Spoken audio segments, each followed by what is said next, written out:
Is this the room where you work? Yeah, absolutely. I could take you for a little tour at some point. I just reorientate the camera.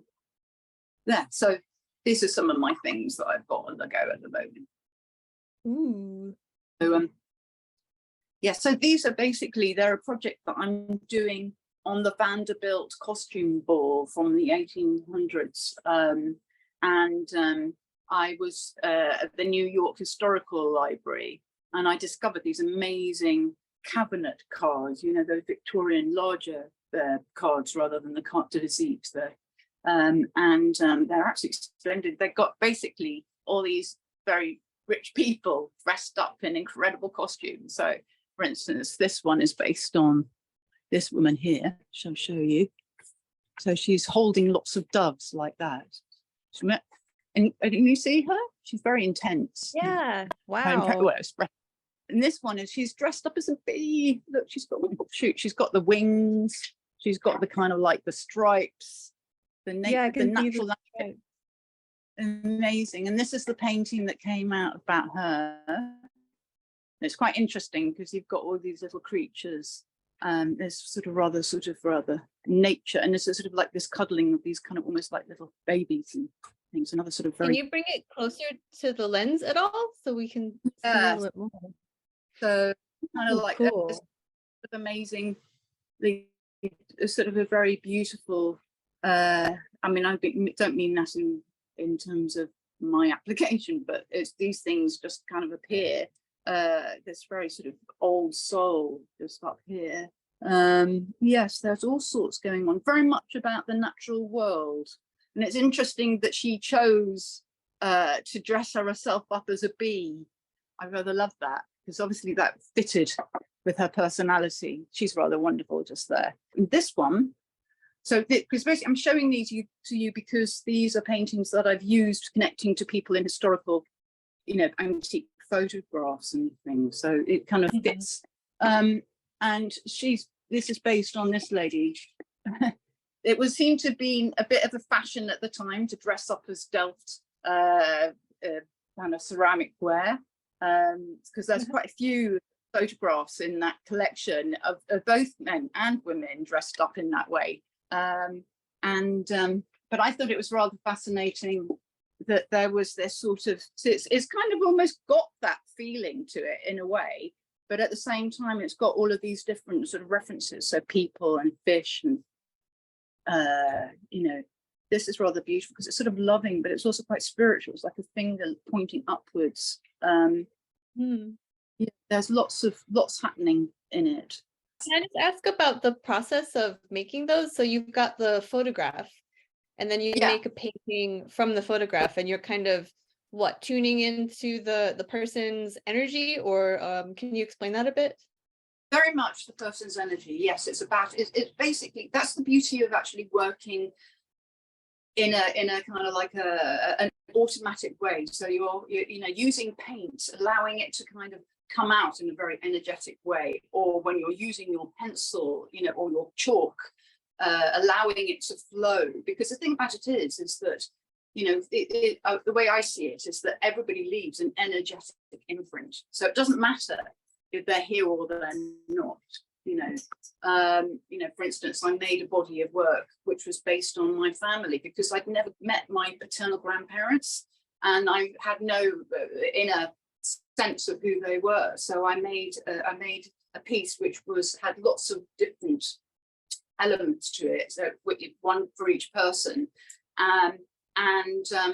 you know, within that connected to my grandmother and then connected to my grandfather that I had never met, and learnt so much. It was really interesting. It's almost as though people leave this kind of amazing energetic imprint of themselves. I mean, you can obviously use photographs of people who are living. You know, that the reason why I in the course, what I do to begin with is I do two sessions of people connecting to a photograph within a sealed envelope, and this is of somebody that we might know of. It's like a public figure.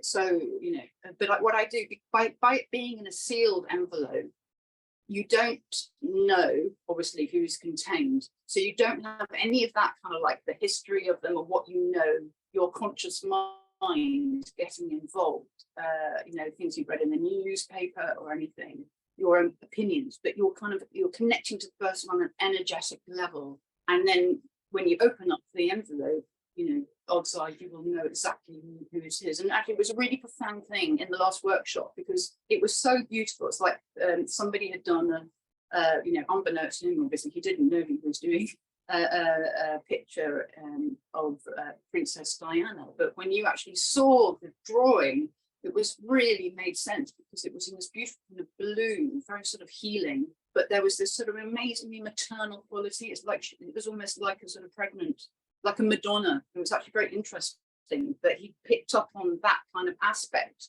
and somebody might have done that in a way if they'd been thinking, oh, well, that's like Princess Diana, but they're looking at the image. They might have tried to do that, but it would have been filtered consciously. This way, it literally was to do with energy. It was really interesting. But yes, you do lots of that where the person is connecting to somebody within a sealed envelope. And then once it's resolved, the drawing's done, you open it up and you can see who it is that you've done the drawing with. It's really interesting. We have a kind of innate intelligence within us, which is much more to do with, the way that we connect to people, through our auras, our bioenergetic field, our instinctive qualities, we sense when we're in danger. We get feelings about people, and it's not often stuff that you can explain rationally. But the really beautiful thing about it is, obviously, when you're working in something like paint or chalk or pastel, it's like it expresses itself, almost kind of like you're allowing it almost to kind of do what it needs to do. And you're giving form to something, like in a way. You're allowing it to emerge rather than imposing something conscious on it. And out of that come these extraordinary results. And within the workshop, I will also be doing, so we will do 2 drawings from sealed envelopes. But then what I'm going to do is I'm going to present people with a photograph of somebody who